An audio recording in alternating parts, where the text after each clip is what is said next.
అమెరికాలోని కాలిఫోర్నియాలో ఉన్న Los Angeles నగరాన్ని కార్చిచ్చు సర్వనాశనం చేసింది.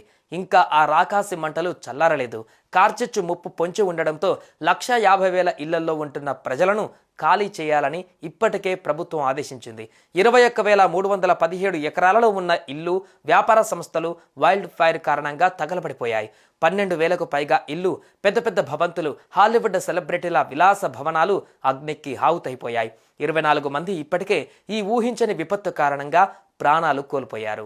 కార్చిచ్చు అంటుకొని 5 రోజులు దాటిన ఆ మంటలను ఆర్పేందుకు ఫైర్ సిబ్బంది ఎన్ని ప్రయత్నాలు చేస్తున్నా ఎక్కడో ఒక దగ్గర ఇప్పటికీ మంటలు దహించి వేస్తూనే ఉన్నాయి.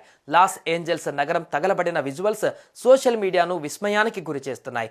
యుద్ధంలో బాంబు దాడులలో ఒక నగరం తుడిచిపెట్టుకపోతే ఆ తదనంతరం ఆ నగరం శ్మశానాన్ని తలపిస్తుంది. దాదాపు యుద్ధం అనంతరం కనిపించే దృశ్యాలు కార్చిచ్చు కాల్చేసిన లాస్ ఏంజల్స్ నగరంలో కనిపిస్తున్నాయి. ఇదిలా ఉంటే పాలిసేడ్స్, ఏటాన్, కెన్నెత్ హార్ట్లో దాదాపు 62 చదరపు మైళ్ళ మేర మంటలు వ్యాపించాయి.